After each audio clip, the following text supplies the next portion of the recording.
ನಮಸ್ಕಾರ ಪ್ರೀತಿಯ ವೀಕ್ಷಕರಿಗೆಲ್ಲ ಮನೆ ಗೃಹಿಣಿ ಚಾನಲ್ಗೆ ಆತ್ಮೀಯವಾದ ಸ್ವಾಗತ. ಸಾಮಾನ್ಯವಾಗಿ ಬಾದಾಮಿ ಹಾಲನ್ನು ಮಾಡಿ ಕುಡಿದಿರ್ತೀರಾ.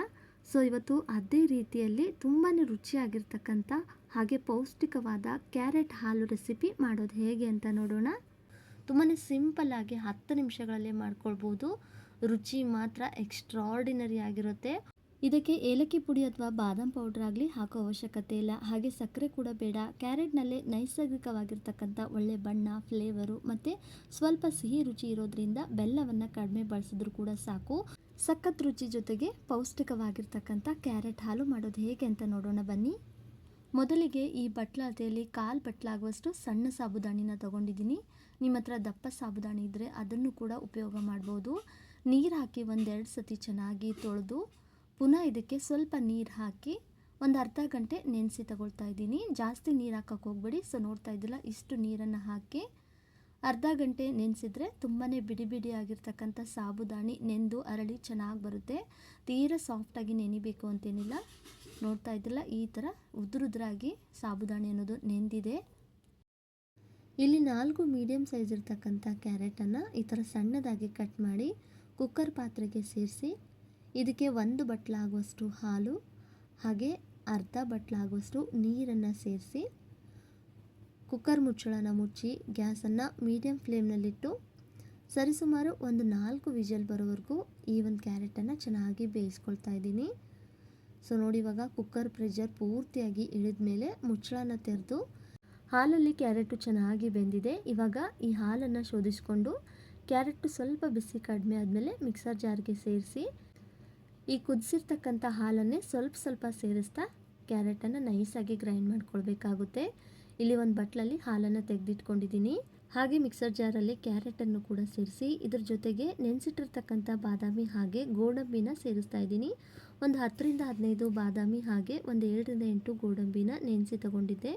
ಈ 3 ಪದಾರ್ಥಗಳನ್ನು ಇವಾಗ ಕ್ಯಾರೆಟ್ ಬೇಯಿಸಿದ ಅದೇ ಹಾಲನ್ನು ಸ್ವಲ್ಪ ಸೇರಿಸ್ತಾ ಪೂರ್ತಿ ನೈಸಾಗಿ ಗ್ರೈಂಡ್ ಮಾಡ್ಕೊಂಡಿದ್ದೀನಿ. ಸೊ ನೋಡ್ತಾ ಇದ್ದಲ್ಲ ಈ ಥರ ಸ್ಮೂತಾಗಿ ನುಣ್ಣಗೆ ಗ್ರೈಂಡ್ ಮಾಡ್ಕೊಂಡಿದ್ದಾಗಿದೆ. ಈ ರೀತಿ ಗ್ರೈಂಡ್ ಮಾಡಿದ ಕ್ಯಾರೆಟನ್ನು ಬಿಸಿ ಹಾಲಿಗೆ ಸೇರಿಸಿ 1-2 ನಿಮಿಷ ಚೆನ್ನಾಗಿ ಕುದಿಸಿ ಕೊನೆಯದಾಗಿ ಸ್ವಲ್ಪ ಬೆಲ್ಲನ ಸೇರಿಸಿ ಟೀ ಕಾಫಿ ಬದಲಿಗೆ ಕ್ಯಾರೆಟ್ ಹಾಲನ್ನು ಮಾಡ್ಕೊಂಡು ಕುಡಿದ್ರೆ ಆರೋಗ್ಯಕ್ಕೆ ತುಂಬಾ ಒಳ್ಳೆಯದು. ಸೊ ಇವಾಗ ಇದನ್ನು ಸ್ವಲ್ಪ ಸೈಡಲ್ಲಿ ಎತ್ತಿಡ್ತಾ ಇದ್ದೀನಿ. ನಂತರ ಇಲ್ಲಿ ಸ್ಟವ್ನ ಆನ್ ಮಾಡಿ ಒಂದು ಪಾತ್ರೆಗೆ ಒಂದು ಚಿಕ್ಕ ಬಟ್ಲಾಳತೆಯಲ್ಲಿ 1 ಬಟ್ಲಾಗುವಷ್ಟು ಪುಡಿ ಮಾಡಿರ್ತಕ್ಕಂಥ ಬೆಲ್ಲನ ಸೇರಿಸಿ ಅದಕ್ಕೆ 1/4 ಬಟ್ಲಾಗುವಷ್ಟು ನೀರನ್ನು ಕೂಡ ಸೇರಿಸಿ ಮೀಡಿಯಮ್ ಫ್ಲೇಮ್ನಲ್ಲಿ ಬೆಲ್ಲನ ಕರಗಿಸಿ ತಗೊಂಡ್ರೆ ಸಾಕು. ಕ್ಯಾರೆಟ್ನಲ್ಲೂ ಕೂಡ ಸ್ವಲ್ಪ ಸಿಹಿ ಅಂಶ ಇರೋದ್ರಿಂದ ಬೆಲ್ಲನ ನೀವಿಲ್ಲಿ ಹೆಚ್ಚು ಕಡಿಮೆ ಮಾಡ್ಕೊಳ್ಬೋದು. ಪೂರ್ತಿ ಬೆಲ್ಲ ಕರಗಿದ ಮೇಲೆ ಒಂದು ಸತಿ ಇದನ್ನು ಈ ಥರ ನೊರೆ ಬರೋವರೆಗೂ ಕುದಿಸಿ ತಗೊಂಡ್ರೆ ಸಾಕು. ಹಾಗಂತ ಪಾಕ ಮಾಡಬೇಕು ಅಂತೇನಿಲ್ಲ. ಈ ಥರ ಕುದಿ ಬಂದಾದಮೇಲೆ ಸ್ಟವ್ನ ಆಫ್ ಮಾಡಿ ಇದನ್ನು ಸೈಡಿಗೆ ಎತ್ತಿಡೋಣ. ನಂತರ ಸ್ಟವ್ನ ಆನ್ ಮಾಡಿ ಇನ್ನೊಂದು ಪಾತ್ರೆಗೆ 1 ಅಥವಾ 1.5 ಚಮಚ ಆಗುವಷ್ಟು ತುಪ್ಪನ ಸೇರಿಸಿ ಸ್ವಲ್ಪ ತುಪ್ಪ ಬಿಸಿ ಆಗ್ತಿದ್ದಂಗೆ ಗೋಡಂಬಿ ಬಾದಾಮಿನ ನಾನಿಲ್ಲಿ ಸ್ವಲ್ಪ ಸಣ್ಣದಾಗಿ ಹಾಗೆ ಸ್ವಲ್ಪ ದಪ್ಪದಾಗಿ ಕಟ್ ಮಾಡಿ ಸೇರಿಸಿದ್ದೀನಿ. ನಿಮ್ಮ ಇಷ್ಟದ ಡ್ರೈ ಫ್ರೂಟ್ಸನ್ನು ನೀವಿಲ್ಲಿ ಆ್ಯಡ್ ಮಾಡ್ಕೊಳ್ಬೋದು. ಮೀಡಿಯಮ್ ಟು ಲೋ ಫ್ಲೇಮ್ನಲ್ಲಿ ಇವೆರಡನ್ನೂ ಕೂಡ ಸ್ವಲ್ಪ ಲೈಟಾಗಿ ಹೊಂಬಣ್ಣದ ಕಲರ್ ಬರೋವರೆಗೂ ಫ್ರೈ ಮಾಡಿಕೊಂಡು ಒಂದು ಪ್ಲೇಟಲ್ಲಿ ಎತ್ತಿಟ್ಟು ನಂತರ ಅದೇ ಬಾಣಲೆಗೆ ಶೋಧಿಸಿರ್ತಕ್ಕಂಥ ಕ್ಯಾರೆಟ್ ಕುದಿಸಿದ ಹಾಲನ್ನು ಸೇರಿಸ್ತಾ ಇದ್ದೀನಿ. ಇದ್ರ ಜೊತೆಗೆ ಮತ್ತೆ 1 ಬಟ್ಲಾಗುವಷ್ಟು ಕಾಯಿಸಿ ಆರಿಸಿರ್ತಕ್ಕಂಥ ಹಾಲನ್ನು ಸೇರಿಸಿ ಇವಾಗ ನುಣ್ಣಗೆ ಗ್ರೈಂಡ್ ಮಾಡಿಟ್ಟಿರ್ತಕ್ಕಂಥ ಕ್ಯಾರೆಟನ್ನು ಕೂಡ ಸೇರಿಸಿ ಚೆನ್ನಾಗಿ ಇದನ್ನು ಒಂದು ಸತಿ ಮಿಕ್ಸ್ ಮಾಡಿಕೊಂಡು ಜೊತೆಗೆ ನೆನೆಸಿಟ್ಟಿರ್ತಕ್ಕಂಥ ಸಾಬುದಾಣಿನೂ ಕೂಡ ಸೇರಿಸಿ ಪುನಃ ಇದನ್ನು ಚೆನ್ನಾಗಿ ಮಿಕ್ಸ್ ಮಾಡ್ಕೊಳ್ತಾ ಮೀಡಿಯಮ್ ಫ್ಲೇಮ್ನಲ್ಲೇ 3ರಿಂದ 4 ನಿಮಿಷ ಕುದಿಸಿ ತಗೊಳ್ಬೇಕು. ಪುನಃ ಅರ್ಧ ಬಟ್ಲಾಗುವಷ್ಟು ಹಾಲನ್ನು ಸೇರಿಸ್ತಾ ಇದ್ದೀನಿ. ಯಾಕಂದರೆ ಸಾಬುದಾಣಿ ಕುದ್ದು ಮತ್ತೆ ಒಂದು ಸ್ವಲ್ಪ ಗಟ್ಟಿ ಅದಕ್ಕೆ ರೆಡಿ ಆಗುತ್ತೆ. ಹಾಗಾಗಿ ನಾನಿಲ್ಲಿ ಟೋಟಲಾಗಿ ಅರ್ಧ ಲೀಟ್ರ್ ಆಗುವಷ್ಟು ಹಾಲನ್ನು ಬಳಸಿದ್ದೀನಿ. ಪೂರ್ತಿಯಾಗಿ ಹಾಲು ಬೇಡ ಅನ್ನೋದಾದರೆ ಅರ್ಧ ಹಾಲು ಅರ್ಧ ನೀರಲ್ಲೂ ಕೂಡ ಈ ಒಂದು ರೆಸಿಪಿನ ಟ್ರೈ ಮಾಡ್ಬೋದು. ಸೊ ಪೂರ್ತಿಯಾಗಿ ನಾವು ಹಾಲಲ್ಲಿ ಮಾಡ್ಕೊಳ್ಳೋದ್ರಿಂದ ರುಚಿ ಮಾತ್ರ ಎಕ್ಸ್ಟ್ರಾರ್ಡಿನರಿ ಆಗಿರುತ್ತೆ. ಇದಕ್ಕೆ ಏಲಕ್ಕಿ ಪುಡಿ ಅಥವಾ ಬಾದಾಮ್ ಪೌಡರ್ ಆಗಲಿ ಹಾಕೋ ಅವಶ್ಯಕತೆ ಇಲ್ಲ. ಹಾಗೆ ಸಕ್ಕರೆ ಕೂಡ ಬೇಡ. ಕ್ಯಾರೆಟ್ನಲ್ಲೇ ನೈಸರ್ಗಿಕವಾಗಿರ್ತಕ್ಕಂಥ ಒಳ್ಳೆ ಬಣ್ಣ, ಫ್ಲೇವರು ಮತ್ತು ಸ್ವಲ್ಪ ಸಿಹಿ ರುಚಿ ಇರೋದ್ರಿಂದ ಬೆಲ್ಲವನ್ನು ಕಡಿಮೆ ಬಳಸಿದ್ರು ಕೂಡ ಸಾಕು. ಮೀಡಿಯಮ್ ಫ್ಲೇಮ್ನಲ್ಲಿ ಇದೇ ಥರ ಮಿಕ್ಸ್ ಮಾಡ್ತಾ 3ರಿಂದ 4 ನಿಮಿಷ ಚೆನ್ನಾಗಿ ಕುದಿಸಿ ತಗೊಂಡ್ರೆ ಸಾಕು. ಆಲ್ರೆಡಿ ಸಾಬುದಾಣಿ ನೆನೆಸಿರೋದ್ರಿಂದ ಬೇಗ ಬೇಯುತ್ತೆ, ಟೈಮ್ ತಗೊಳ್ಳೋದಿಲ್ಲ. ಇಲ್ಲಿ ಸಾಬುದಾಣಿ ಬೇಡ ಅಂದರೆ ನೀವು ಸ್ಕಿಪ್ ಮಾಡ್ಬೋದು. ಬರೀ ಈ ಕ್ಯಾರೆಟ್ ಹಾಲನ್ನೇ ಕೂಡ ನೀವು ಕುದಿಸಿ ತಗೊಳ್ಬೋದು. ಆರೋಗ್ಯಕ್ಕೆ ತುಂಬಾ ಒಳ್ಳೆಯದು. ಸೊ ನೋಡ್ತಾ ಇದ್ರೆ ಈ ಥರ ಕುದಿ ಬರ್ತಾ ಇದೆ. ಸ್ಟವ್ನ ಆಫ್ ಮಾಡಿ. ಕನ್ಸಿಸ್ಟೆನ್ಸಿನೂ ಕೂಡ ನೋಡಿ ತೀರಾ ಗಟ್ಟಿ ಅಲ್ಲ, ತೀರಾ ತೆಳುವು ಆಗೋಲ್ಲ, ಕರೆಕ್ಟಾಗಿದೆ. ಎಷ್ಟೊತ್ತಿಟ್ಟರೂ ಕೂಡ ಈ ಒಂದು ಹಾಲು ಅಥವಾ ಪಾಯಸ ಗಟ್ಟಿ ಆಗೋದಿಲ್ಲ. ಇವಾಗ ಸ್ವಲ್ಪ ಬಾಣಲಿ ಇನ್ನೂ ಬಿಸಿಯಾಗಿರುತ್ತಲ್ವ, ಹಾಗಾಗಿ ಒಂದು ನಿಮಿಷ ಇದನ್ನು ಚೆನ್ನಾಗಿ ಮಿಕ್ಸ್ ಮಾಡ್ಕೊಳ್ತಾ ಸ್ವಲ್ಪ ಇದ್ರ ಬಿಸಿ ಕಡಿಮೆ ಆಗಬೇಕು. ನಂತರ ಮುಂಚೆನೇ ಕರಗಿಸಿದಂಥ ಬೆಲ್ಲನ ಶೋಧಿಸಿ ಸೇರಿಸ್ತಾ ಇದ್ದೀನಿ.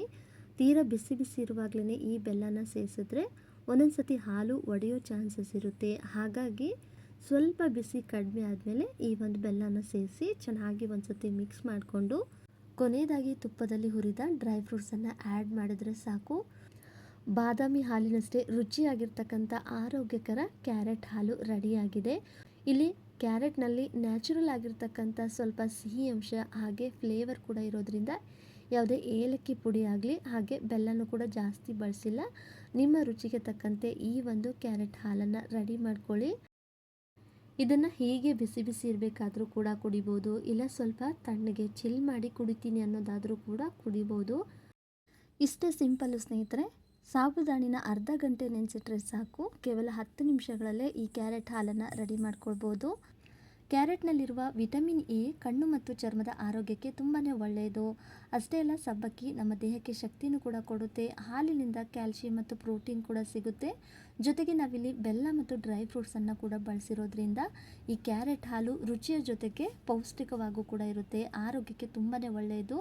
ಇದನ್ನು ಹಬ್ಬ ಹರಿದಿನಗಳಲ್ಲಿ ದೇವರ ನೈವೇದ್ಯಕ್ಕೂ ಕೂಡ ಮಾಡ್ಕೋಬೋದು, ಇಲ್ಲ ಉಪವಾಸದ ಟೈಮ್ನಲ್ಲಿ ಈ ಥರದ ಕ್ಯಾರೆಟ್ ಹಾಲನ್ನು ಕೂಡ ಒಮ್ಮೆ ಟ್ರೈ ಮಾಡಿ ನೋಡಿ. ಹಾಗಿದ್ರೆ ಸ್ನೇಹಿತರೆ, ಇವತ್ತಿನ ಕ್ಯಾರೆಟ್ ಹಾಲು ಅಥವಾ ಪಾಯಸದ ರೆಸಿಪಿ ನಿಮಗೆಲ್ಲರಿಗೂ ಹೇಗೆ ಅನ್ನಿಸ್ತು ಅಂತ ಕಮೆಂಟಲ್ಲಿ ತಿಳಿಸಿ. ವಿಡಿಯೋ ಇಷ್ಟ ಆದರೆ ಒಂದು ಲೈಕ್ ಮಾಡಿ, ಶೇರ್ ಮಾಡಿ ನಿಮ್ಮ ಫ್ರೆಂಡ್ಸ್ ಆ್ಯಂಡ್ ಫ್ಯಾಮಿಲಿ ಜೊತೆಗೆ. ಹಾಗೆ ಮನೆ ಗೃಹಿಣಿ ಚಾನಲ್ನು ಕೂಡ ಸಬ್ಸ್ಕ್ರೈಬ್ ಮಾಡಿಕೊಂಡು ಸಪೋರ್ಟ್ ಮಾಡಿ. ಧನ್ಯವಾದಗಳು.